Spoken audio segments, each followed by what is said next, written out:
The aim of this DVD is to educate the viewer on the purpose of the snatch lift, the safety issues, appropriate lifting technique, and to identify common errors as well as suggest coaching points for error correction.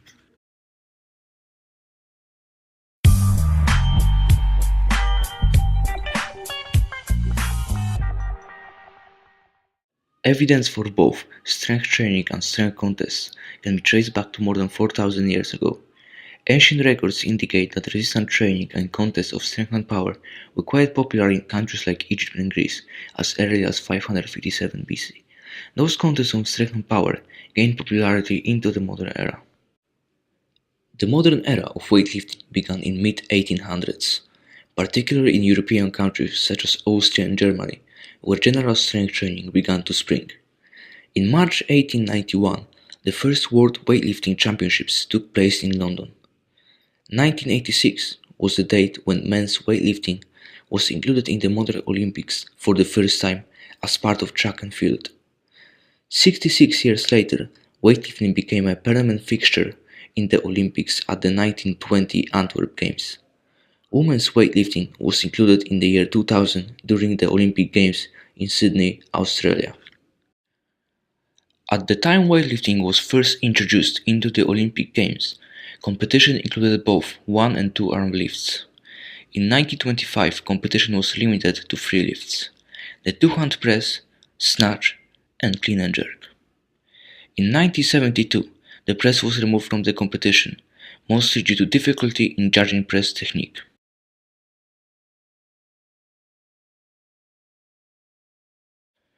Weightlifting in the present day requires not only great strength but also other attributes such as exceptional power and speed of movement.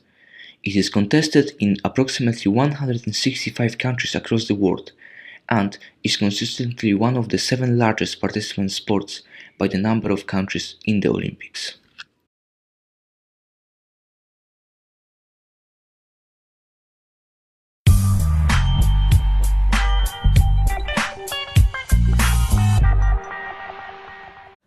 The purpose of the snatch is to create a powerful triple extension at the ankle, knee and hip.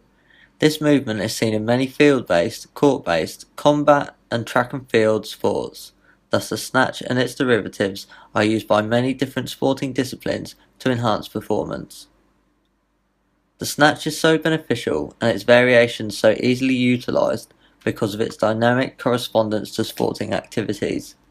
The concept of dynamic correspondence, developed by Sif and Vashansky, says that exercises should be chosen to enhance sporting performance by improving movement patterns associated with the sport itself.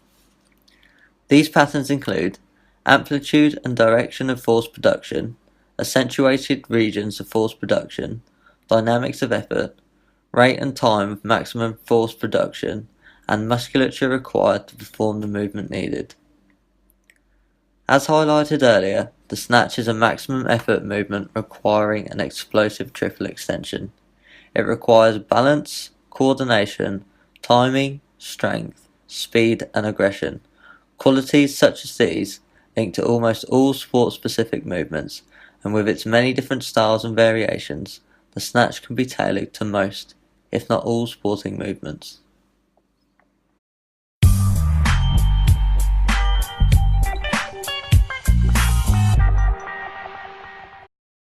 The snatch includes a powerful triple extension movement that can be used as a training lift for other sports.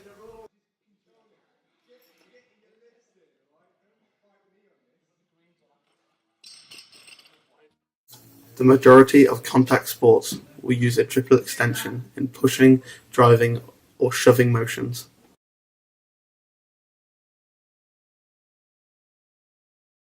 When a diver leaps forward off the blocks, he engages a powerful triple extension that can be trained using a snatch. The upper body pulling motion of a snatch can be helped to train other pulling-orientated sports.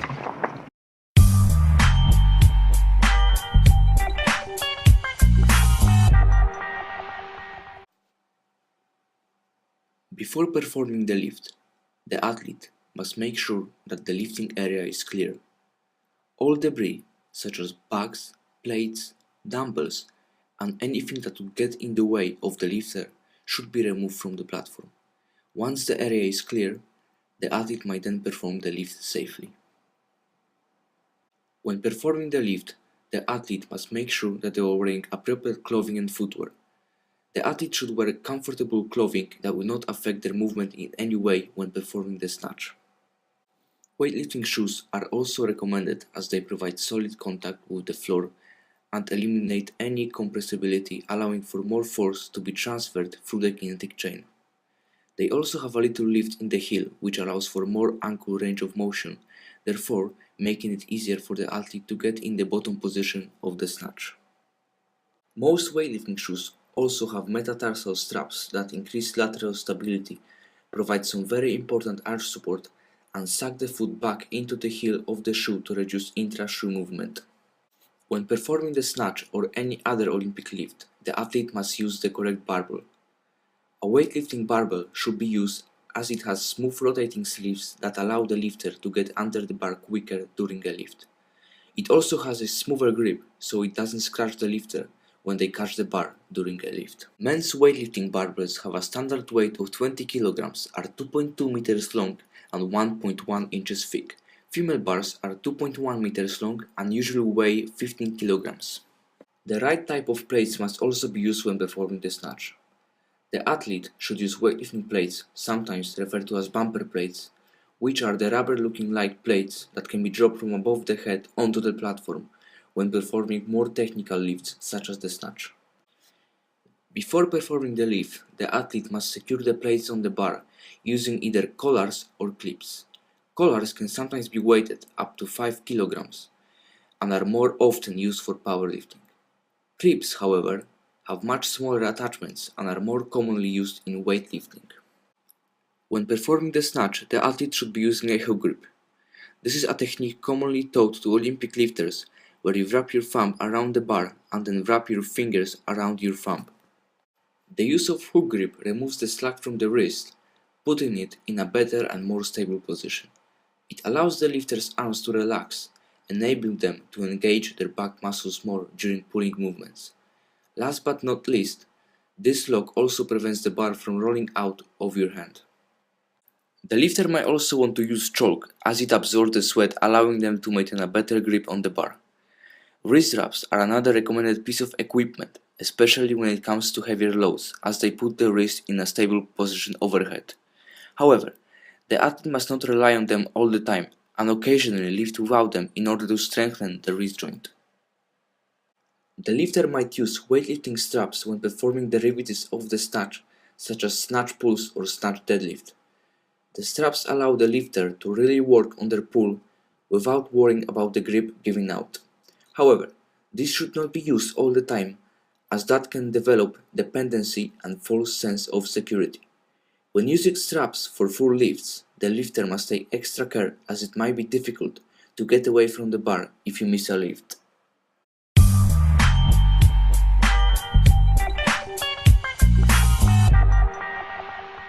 Weightlifting is a demanding sport, especially on the physical and mental preparation the body must overcome during the snatch lift. Safety is a key aspect when it comes to Olympic weightlifting. Being stuck under a squat is threatening enough, however it is even more catastrophic if you're engaging in a snatch and you haven't been taught the instinctive knowledge of how to bail if things go wrong. A lot of professional Olympic weightlifters, before beginning their sport, these bail drills were implemented to their training as the more they progress, the heavier the weights become. This prevents serious injury and potentially getting crushed. This also helps to improve confidence once it comes to the snatch lift, as knowing how to bail gives you the security to go for the independable personal best.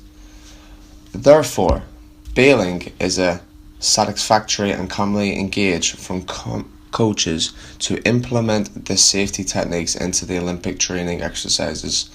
It is also important to know that there is no shame when it comes to failing a lift, as this helps to improve common errors and become smarter during the snatch.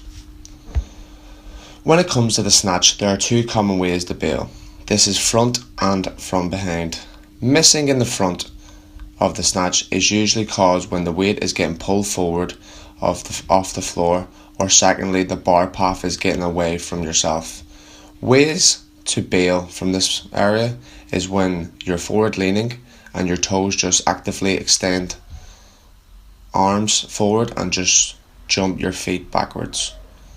This should be second nature to weightlifters, however, it's important that it's implemented. Missing in the back of the snatch is the most important aspect to the safety of bailing.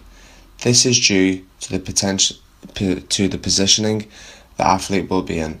If the athlete has overpushed the barbell off their hips too hard, then it's most certainly it will be hard to pull it back in, which is usually the common knowledge to jump forward if this occurs. On the other hand, this can be difficult if the athlete is fully in a descent of the snatch. This is the point where the safety of the bail comes into place and for the person to make a certain of how to get out underneath. To forcefully bail from behind, you will therefore need to actively extend the arms backwards, then jump forward as quickly as possible for the bar not to fall on your shoulders or back. By making sure you are extending the arms backwards, you are giving yourself that extra room to avoid injury.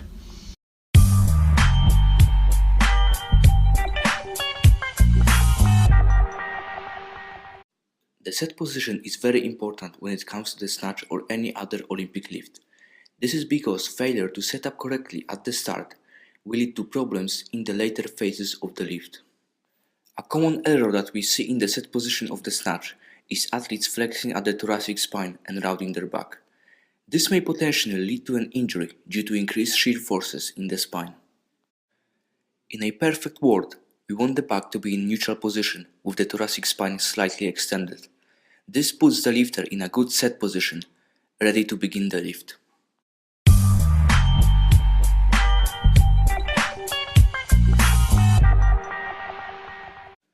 In order to correct this error, coaches might cue the athlete to stick the chest out or tell them to be proud. Using such cues might fix the problem as the athlete might simply not be aware that they are committing this error, therefore a coaching cue will remind them to be in a good position. Other interventions could be to implement exercises such as the snatch pull to knee or bottom position hold.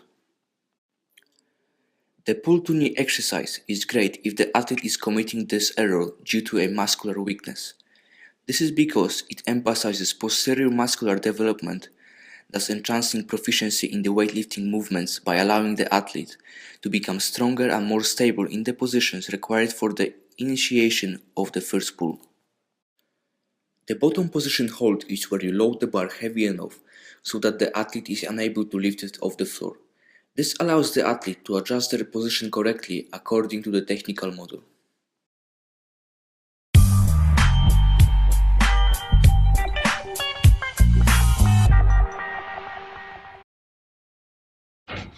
Removing the slack from the bar helps to prevent rounding of the back and keeps the lifter safe.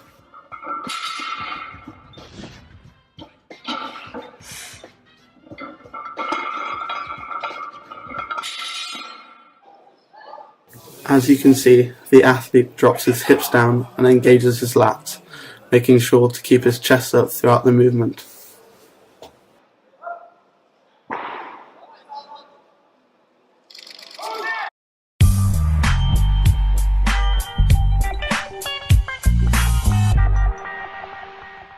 Without removing the slack, it can put you in an unsafe and non-efficient position to start the snatch. In this second movement, I drop my hips down and engage my lats, therefore removing the slack from the bar.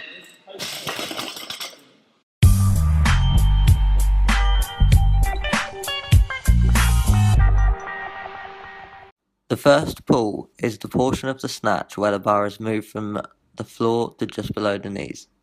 Arguably the most common error during this phase is an early hip rise. This is when the athlete initiates movement by shifting the hips upwards, angling the torso down, and allowing the bar to move away from the body.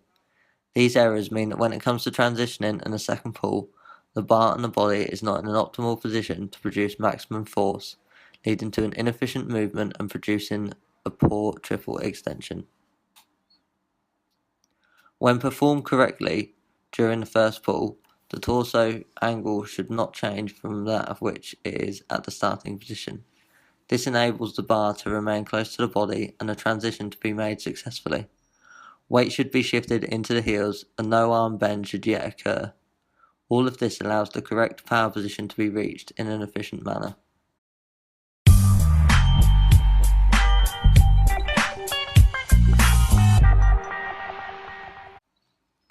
To avoid an early hip rise, coaches can cue the athlete to squat up rather than deadlift up and to keep the weight in the heels.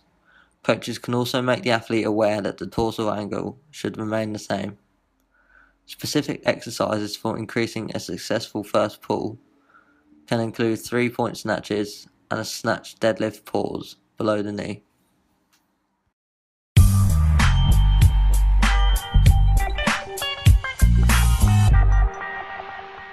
There are many errors when it comes to the second pull of the snatch. These consist of incomplete triple extension, pushing off the hips forward, which means the bar is looping, early shift of weight distribution, early shrug and incomplete non-aggressive shrug. However, the area that I shall be covering is bending at the elbows too early.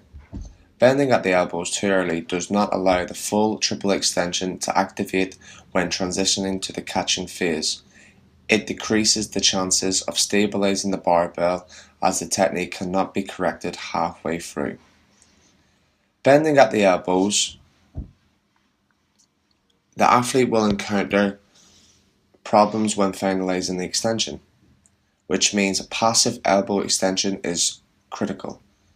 If we pull with the arms and elevate the position of the bar even an inch, it could change the rhythm of your entire pull, causing you to cut it short. The second pull, this is where the demand of the explosive power from the hips and the knees at approximately level of the mid to upper thigh.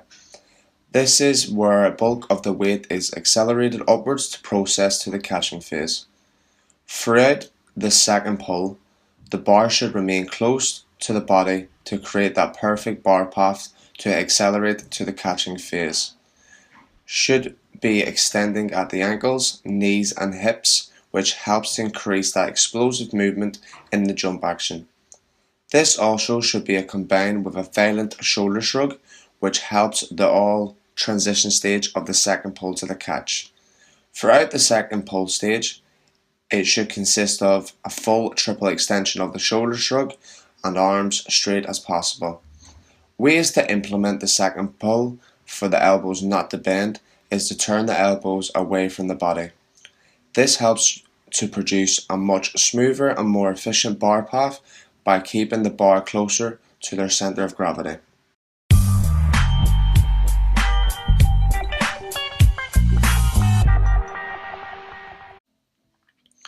Other general coaching points are consistently implemented snatch pulls into the training program. This allows you to conquer the technique and control the movement without bending at the elbows. It helps you not to be using your arm muscles to pull the bar towards you. It helps to control the whole movement as one to accelerate the bar above the center of mass.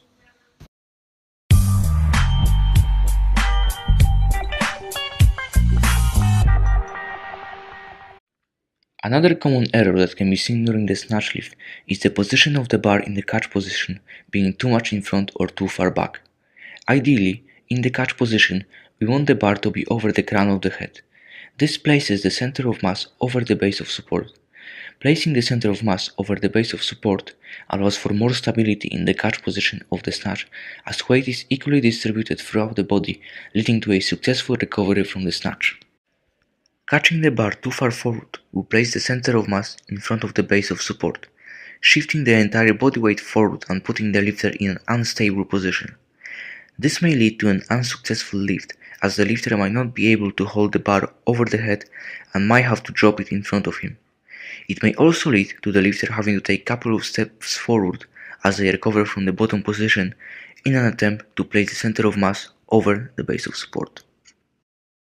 Similarly, catching the bar too far back will place the center of mass behind the base of support. This will shift the entire body weight of the lifter backwards, putting them in an unstable position.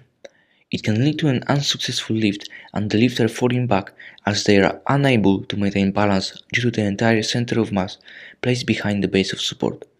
Catching the bar too far back may also lead to the lifter having to bail out of the lift and drop the bar behind them.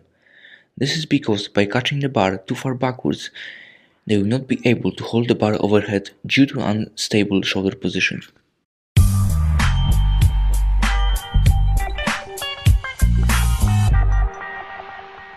A good coaching cue that can be used to prevent this error from happening is to tell the lifter to punch through the arms as they drop under the bar.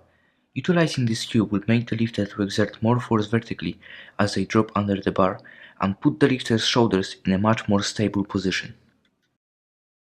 Other interventions that can also be used to prevent this error from happening are to have the lifter perform exercises like the overhead squat or snatch balance. Both exercises put the lifter in the catch position of the snatch. Performing these types of exercises will allow the lifter to get stronger in this position and will also give them an opportunity to practice maintaining center of mass above the base of support under heavier loads. Down